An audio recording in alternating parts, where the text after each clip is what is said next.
সবার জীবনে এমন মুহূর্ত অবশ্যই আসে যখন সত্য বলার নিশ্চয়তা থাকে হৃদয়ে, কিন্তু মুখ থেকে সত্যটা বেরোতেই পারে না।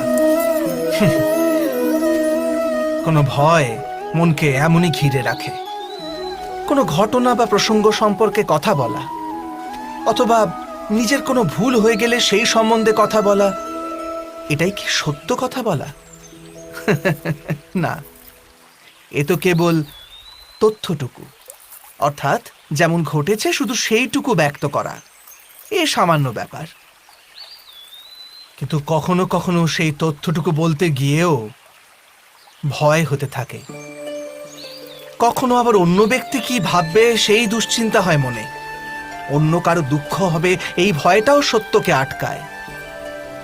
তবে এই সত্য কাকে বলে আমরা কি কখনো বিবেচনা করেছি? যখন ভয়